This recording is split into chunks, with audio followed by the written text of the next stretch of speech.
Bonjour, dans cette vidéo, on va réaliser le premier objectif de l'atelier 4, à savoir qu'on va voir comment créer une association de type one-to-many entre deux entités.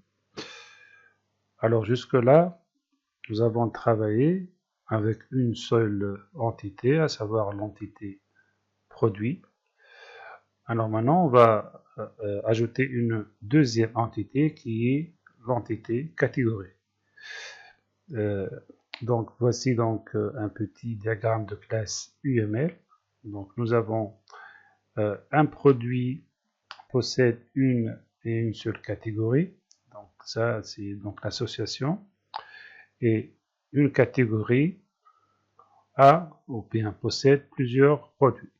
Donc ça c'est une association de type one, ici un, two, many, ça c'est plusieurs. Donc une catégorie contient un ID, un nom de catégorie et une description. Bon, alors maintenant, on va transformer ce diagramme de classe UML en classe Java. Donc nous avons déjà notre classe produit. Maintenant, on va créer notre deuxième classe ou bien entité ici, catégorie. Alors je vais aller sur mon STS. Je vais ouvrir le package, donc entité, com.nadin.produit.entities, bouton droit, new class. Alors la classe, je vais l'appeler catégorie.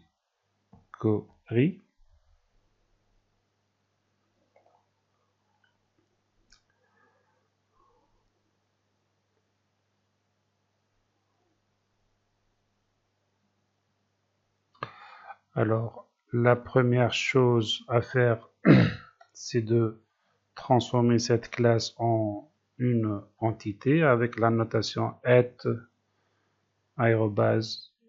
@entity.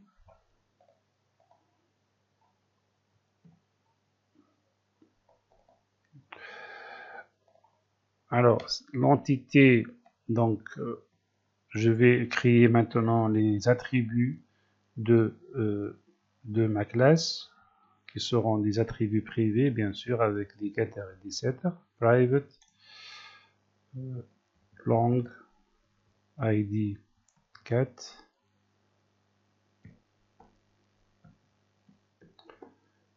private string nom 4 et private string description 4. Bon, alors ce sont des attributs privés, donc je vais générer les getters et les setters. Donc source generate getters and setters, select all, generate. Je vais aussi créer un constructeur par défaut, source generate constructeur.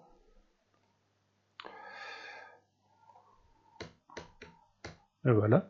Alors maintenant, je vais indiquer l'ID de cette entité avec la notation @id. Donc je vais dire donc à Spring que, plutôt ici à Hibernate, qui est l'ORM utilisé par Spring. Je vais dire que ID4, ça sera donc la clé primaire de la table catégorie générée au niveau de MySQL. Je peux aussi indiquer qu'il s'agit d'un auto-increment avec la notation comme on l'a fait, rappelez-vous, comme on l'a fait dans produit ici. Donc, generate value, etc. Je peux même faire comme ça, un petit copier-coller. Et voilà. Donc, je lui dis qu'il s'agit d'un auto, ça sera un auto-increment au niveau de MySQL. Bon, j'enregistre. Quoi d'autre? Alors, revenons à notre diagramme de classe. Ici, nous avons que une association one-to-many. Et ici, on appelle ça donc le rôle, bien la terminaison de l'association, produit à la fin S. Ça veut dire que une catégorie a plusieurs produits. Donc, lorsque je passe à Java, ce rôle-là, ça va être un attribut du type list, par exemple, une collection, au niveau de la classe catégorie. D'accord? Je vais le faire tout de suite. Alors, ici, donc private list de produits. Et l'attribut, je vais l'appeler produit à la fin S. J'importe le Java utile. Et ici, produit, je vais le générer sans getters et setters. Ça y est, c'est fait. Alors, quoi d'autre? Alors là, je vais dire à Spring qu'il y a une association de type one-to-many entre catégorie et produit. Donc ici, je tape donc one-to-many et donc j'importe CTRL 1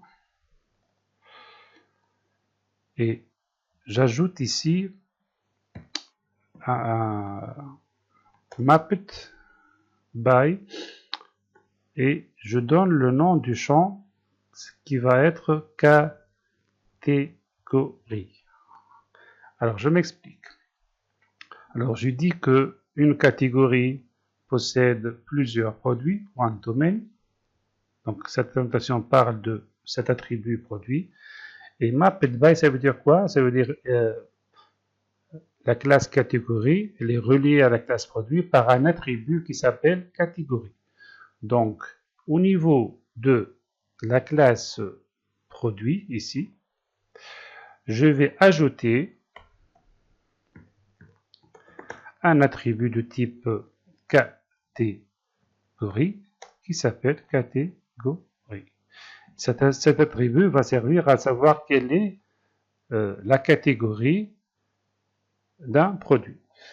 Je génère son getters et setters. À quoi d'autre? Ici, c'est optionnel, mais je vais le faire. Alors, comme on a fait ici, j'enregistre le tout. Comme on a fait ici one to many, ça veut dire une catégorie possède plusieurs produits. De l'autre côté, au niveau de la classe produit, je vais écrire ici l'inverse, many to one. Ça veut dire que plusieurs produits peuvent avoir la même catégorie. Mais ça, je vous le rappelle que là, dans ce cas-là, cette annotation est optionnelle. D'accord? Bon, comme ça, donc, je vous rappelle que si mapped by, il faut donner l'attribut, le nom de l'attribut de type catégorie dans la classe produit. Ici, je l'ai appelé catégorie. Si je l'appelle par exemple cat, il faut mettre aussi ici mapped by cat.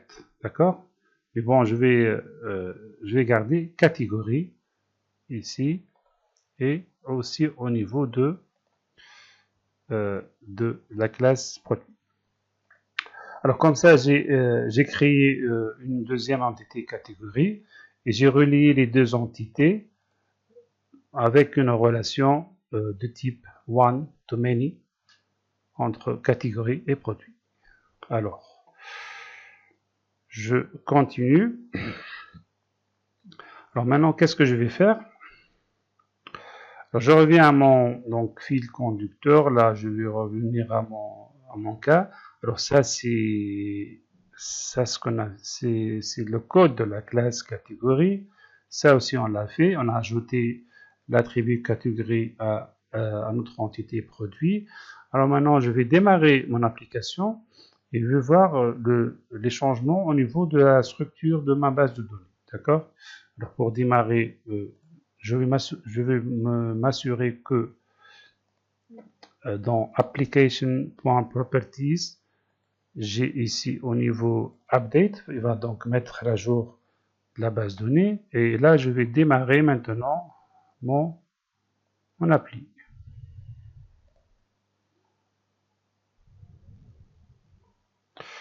J'agrandis ma console, vous voyez ici Create Table Category, ça y est, il a créé la table catégorie.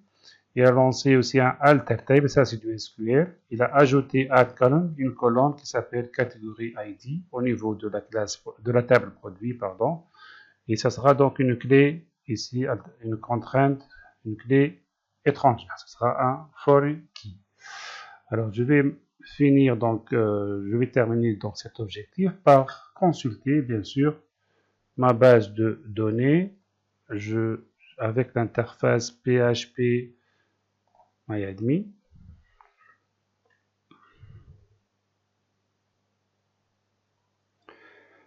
Alors, ma base SpringDB. Alors, je vais retrouver mes deux tables. Alors, la table catégorie, voici sa structure. ID 4, description et nom 4.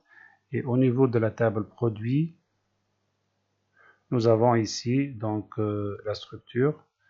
ID 4, donc date création, nom produit. Et le nouveau champ, c'est catégorie ID 4, qui est une clé étrangère qui référence l'ID catégorie de la table catégorie. Une dernière remarque, ici, si je ne mets pas au niveau de catégorie, je ne mets pas ça, mapped by, hein. Si j'enlève ce mapped by, alors qu'est-ce qu'il va faire? Au lieu de nous créer deux tables, ici, au lieu de nous créer deux tables avec une clé étrangère, il va créer une troisième table qui va appeler catégorie produit pour faire la relation entre les deux tables. Donc, il est fortement conseillé de garder donc ce paramètre mapped by. Voilà. Donc, comme ça, on a terminé cet objectif. Donc, tout à l'heure, on va commencer l'objectif suivant, à savoir l'utilisation de Lambda.